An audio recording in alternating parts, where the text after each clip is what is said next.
wanted to share this video because what's his name? Joe Kernigan? I don't know his last name. From MS or CNBC. He's been pretty hot lately. I know that a lot of Bitcoiners are on Team Joe, including myself. I love how he defends Bitcoin and calls people out. This was a clip from yesterday. Looks like somebody from the Biden administration on CNBC talking about unrealized capital gains. So let's take a quick look at this. It's a minute long. I'm sure people saw this, but it's worth watching again. This is from Bitcoin News. And here we go. Unrealized gains, taxing unrealized gains just doesn't seem fair in any sense of the word. In the very best sense, if you are taxing unrealized gains, all you're doing is pulling forward the taxes that would be paid later when someone actually sells the stock. I think that this reaction to unrealized gains is a little funny, given that I bet that the majority of people watching right now are already paying a tax on unrealized gains. It's called a property tax. When the value of your home goes up, it's a use tax. When the value of your home goes up, you pay higher taxes, even if you don't sell your home. Your value of your home never moves the way the stock moves, the way something else moves. That's always the go-to answer. It's also, property tax is a use tax. You're paying for the schools, you're paying for emergency services. Those are things that make absolute sense. And sure, and all the revenue that comes in from these unrealized gains taxes and the other taxes in the Harris plan are going to go to creating what she calls more opportunity. It's to make sure that every newborn born in this country gets $6,000. Using the services. Well, look, you're arguing that this is some sort of foreign concept that's completely unknown. It's probably unconstitutional. It's probably, and it was never in anyone's intent to it's not income. tax. It's not an income tax, and it's never going to happen.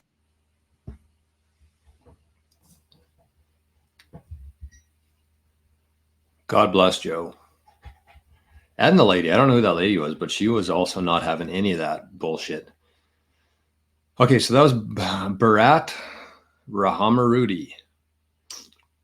That's one of Kamala Harris's top economic advisors. He seemed like he was a top economic advisor. Did you hear him stumbling on his words? You can tell these people are starting to realize that they're losing grip on reality here, that their illusion is not working anymore on people. When you have CNBC calling out your bullshit, you're in a lot of trouble. So they're talking about taxing unrealized gains. And if you think about what an unrealized gain is,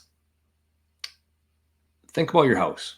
We talk about house values all the time here, but think about your house. Let's say your house went from, and this might not be primary residence, it might be rental homes, they might start with that, but regardless of it, let's say your rental house goes from $200,000 when you bought it 10 years ago, and now it's worth $800,000. So you got a $600,000 capital gain there. If you were to dispose of it, you'd have the difference between your cost and your proceeds is your capital gain. So you got a $600,000 capital gain there. Why did that happen? Well, your rental home probably didn't actually become more valuable. The thing that happened there is that the government decided to print 40% of the total money supply during that 10 years. And every dollar they print makes your dollars worthless. The current assets, everything gets bumped up in values because our dollar is worth less. The thing that we're valuing everything against is worth less. The rental house didn't become more valuable. The dollar became worth less. So the government created this issue, and now all of a sudden they want to tax you for their problem that they caused.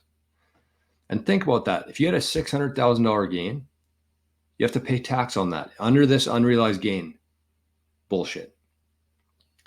And don't get me wrong, I don't think that anybody should be paying capital gains because of that reason. The government created the problem. But in this, at least when you pay a capital gain on a disposal, so let's look at the flip side of that. You actually sold the rental home. So you have in your bank account now $800,000. You can pay tax on that $600,000 capital gain. In this case, you still have the rental home. You don't have any of the cash, the proceeds from it, and you're going to have to come up with like, I don't know, $100,000 to pay off the tax on that. Who has $100,000 kicking around that they want to give to the government? This is the dumbest, most outrageous thing that they could ever propose.